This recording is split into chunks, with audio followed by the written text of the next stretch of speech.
Halo semuanya, pernah dengar soal kompilasi hukum Islam atau yang biasa disingkat KHI? Nah, hari ini kita bakal bongkar ceritanya. Ini kisah yang luar biasa loh, tentang gimana Indonesia merapikan sistem hukum Islamnya yang dulunya, wah bisa dibilang cukup berantakan. Coba deh bayangin sejenak. Misal Anda lagi ada urusan hukum, mungkin soal warisan atau pernikahan, putusan pengadilan buat Anda bisa beda total sama putusan buat tetangga sebelah. Padahal kasusnya sama persis. Aneh kan?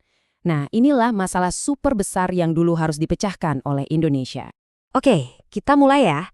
Biar kita ngerti kenapa KHI ini penting banget, kita perlu time travel sedikit nih. Balik ke zaman sebelum ada KHI. Sebuah era yang, jujur aja, penuh dengan ketidakpastian hukum. Jadi, yang pertama kali sadar ada masalah besar itu justru Mahkamah Agung sendiri. Keren kan? Mereka bilang, wah ini putusan hakim-hakim di pengadilan agama kok simpang siur banget ya. Ini bukan kritik dari orang luar loh, tapi kesadaran dari dalam sistem peradilan itu sendiri. Mereka tahu, ada yang harus dibenahi, dan harus cepat. Terus biang keroknya apa sih? Gampangnya gini deh. Bayangin ada banyak koki mau masak satu masakan yang sama. Tapi resepnya beda-beda. Ada yang pakai resep dari Mesir, ada dari Arab Saudi, ada dari India. Ya pasti hasilnya beda-beda kan? Nah, persis kayak gitu yang terjadi di pengadilan. Hakim-hakimnya pakai buku resep atau kitab fikih yang beda-beda, yang ditulis untuk zaman dan tempat yang beda juga. Ya wajar aja kalau putusannya jadi nggak seragam. Nah, di tengah kebingungan masal ini, akhirnya muncullah sebuah ide cemerlang. Para pemangku kepentingan sadar, wah kita nggak bisa terus-terusan begini, mereka butuh satu panduan yang jelas, satu buku resep yang sama untuk semua. Dan ini dia momen pentingnya. Catat tanggalnya, 21 Maret 1985.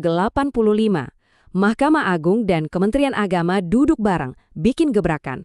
Mereka memulai sebuah proyek raksasa untuk menyusun dan mengkompilasi hukum Islam.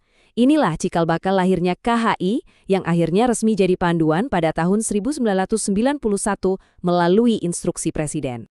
Oke, terus solusinya gimana? Apa mereka tinggal pilih aja satu kitab fikih, terus yang lain dibuang? Oh tentu tidak.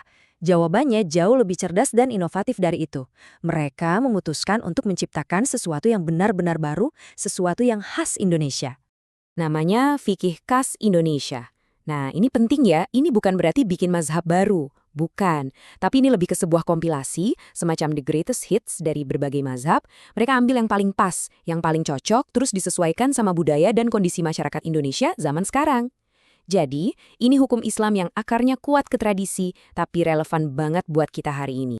Dan yang bikin KHI ini kuat banget adalah, ini bukan keputusan pemerintah doang yang turun dari atas, sama sekali bukan.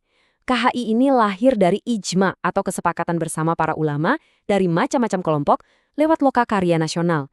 Jadi legitimasinya dapat banget karena didukung oleh banyak pihak. Oke, prosesnya panjang, idenya keren. Terus hasilnya gimana? Apa KHI ini beneran menyelesaikan masalah yang tadi kita bahas di awal? Yuk kita lihat dampaknya. Perubahannya drastis banget. Dulu, hakim itu kayak berenang di lautan referensi yang beda-beda. Bingung kan? Nah, setelah ada KHI, mereka sekarang punya satu kompas, satu buku pedoman yang jelas. Kalau ada kasus soal nikah, waris, dan wakaf, rujukannya ya satu itu. Dari yang tadinya kacau, sekarang jadi teratur.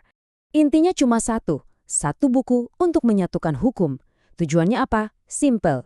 Supaya setiap warga negara yang mencari keadilan diperlakukan di bawah kerangka hukum yang sama dan pasti. Itu yang paling penting.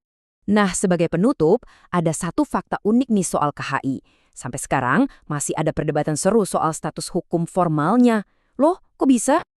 Gini ceritanya, ada dua pandangan. Pandangan pertama bilang, KHI ini kan disahkannya cuma lewat instruksi presiden, bukan undang-undang yang dibuat DPR. Jadi secara teori, statusnya itu hukum tidak tertulis.